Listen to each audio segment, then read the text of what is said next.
a capability around preventing losses, putting more money back onto into the P&L, the bottom line. And they took us through, what they've done, their approach, their team, how many people there were, and it was a fascinating session. And at the end of it, we had a lot of time where the other retailers of the group could ask questions and make comments and say, well, we like that, we didn't like that, that was new, that was different. So it was a really, really good session. I think we went for over an hour. But tell me, you're studying this, you've got a great research project that we're doing with you. What were some of your takeaways, if you like, 3 or 4 takeaways you got from the meeting?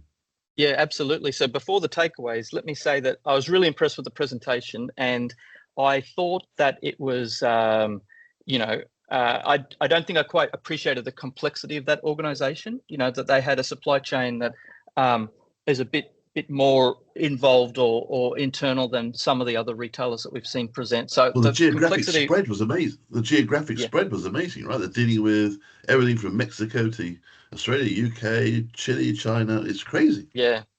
So that, I think, was even though we thought it was very impressive and interesting, I think extra marks for the complexity in which they're operating. So look, let me say, so my first takeaway was I was really impressed with the framing of the fraud problem that was presented. So the presenter said something like they've got a mantra about any incident of fraud is a sale not fulfilled, or it was words to that effect, and that sort of had cut through with other parts of the organization. And I thought that was a very deft use of kind of using sort of common language across an organization, so everyone's kind of on board or takes seriously a fraud problem. And I just thought that lots of retailers could kind of learn a lesson from that sort of framing of the problem.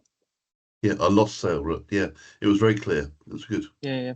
The second thing, so you're right, they did talk about a journey, but part of that journey was around some quite serious investments in data collection apparatus in sort of a hard to measure problem. And I thought that was something that was really telling in some of their results that were only achievable by being really, really serious about measuring in quite precise ways some of the fraud problems they had. So it was, in some senses, you sort of implied that they weren't aware of these problems, or by no means the magnitude of the problem, but they kind of really put a lot of effort into measuring indicators or coming up with indicators that then could be used to kind of shape the fraud problem, which I thought, again, many retailers could sort of take a lesson from that, and a long-term investment as well.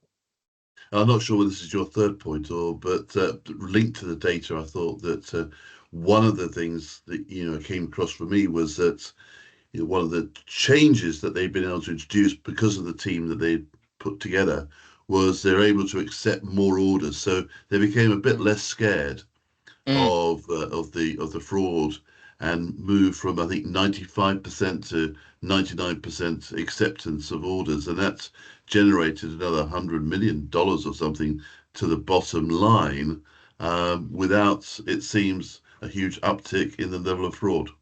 Yeah, that's exactly great anticipation. Yeah, my sort of third takeaway was that sort of once you've got the data, then it seemed to be like almost a forensic level of analysis of the problem. And so there was one story about they had quite a low acceptance rate in one territory, and they went through all of the rejections, if that's the right term, and identified whether they would have rejected or not, and then worked with their provider to sort of alter some of their risk rules. And I thought that was something you can only do once you got the foundational data right. But then, this is work that's really quite difficult and might seem quite tedious, but pays off over the long term. And they were able to get that acceptance rate up. And so I guess those are the sort of three things: framing of the problem, sort of a quite relentless focus on collecting data, and then this sort of nose to the grindstone problem solving, problem analysis phase. And all of that, interestingly, sort of translates into that they can automate some of those functions and then sort of really get leverage on it. So I thought it was just a fantastic journey story that a lot of people could get, learnings for the way that those problems apply to their organization. Yeah, I mean, I was really impressed by the number of, or their analysis of stakeholders. I mean, they've done a really good job really thinking through whose hand do we also need to hold, and they sort of got some direct, they have regular contacts with the board. Again, it's around your framing point, positioning this work, as relevant to all the different stakeholders, the immediate ones, the secondary ones, the tertiary ones, and even external stakeholders. And they put together reports that went to the board, again, making this group highly relevant. And as if, £100 million on the bottom line doesn't make you relevant, soon gets you attention, I think. Yeah, look, absolutely. And you can imagine taking on a challenge like that, getting those sorts of returns, and then having all those stakeholders that understand the mission and you're have great sort of communication with. You sort of then wonder what other problems that opens up if you sort of have demonstrated your credibility and your legitimacy in terms of tackling particular problems. That then opens you up for people to collaborate with on other problems. Like your second biggest problem.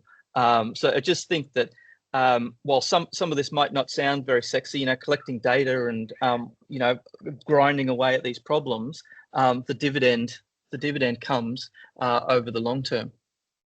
Yeah, it was interesting to hear the reaction and the questions from the others in the group. I think your point about the data, that seemed to be attracting the most number of positive likes, if you like, if we move into this sort of social media world. But certainly the other retailers just were blown away by the approach they'd taken to data and the amount of data they got available, which was good to see.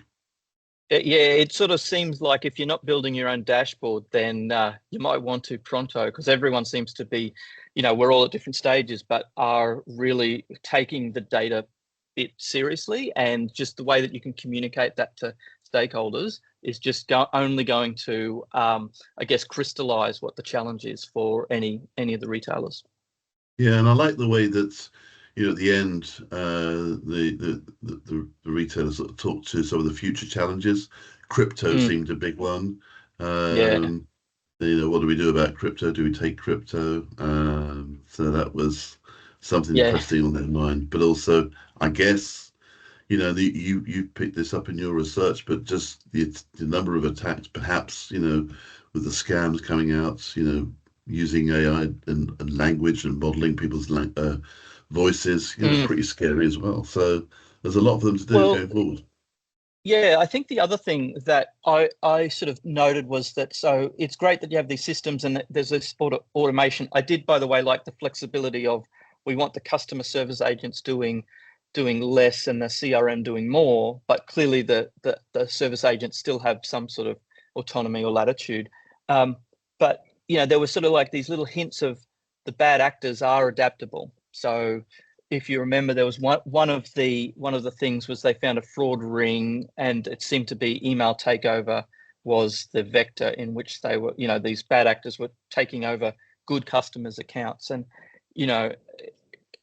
removing the easy opportunities is great, and that's what we should be doing. But just sort of, I think you need to be sort of constantly vigilant on changes in patterns and not be too reliant on any of that automation, because offenders will adapt and the methods will change. And if the algorithms that we have built aren't able to detect that, then it leaves you vulnerable. So I think, we just need to sort of always be vigilant that some of the bad actors can adapt their methods and find new vulnerabilities in processes.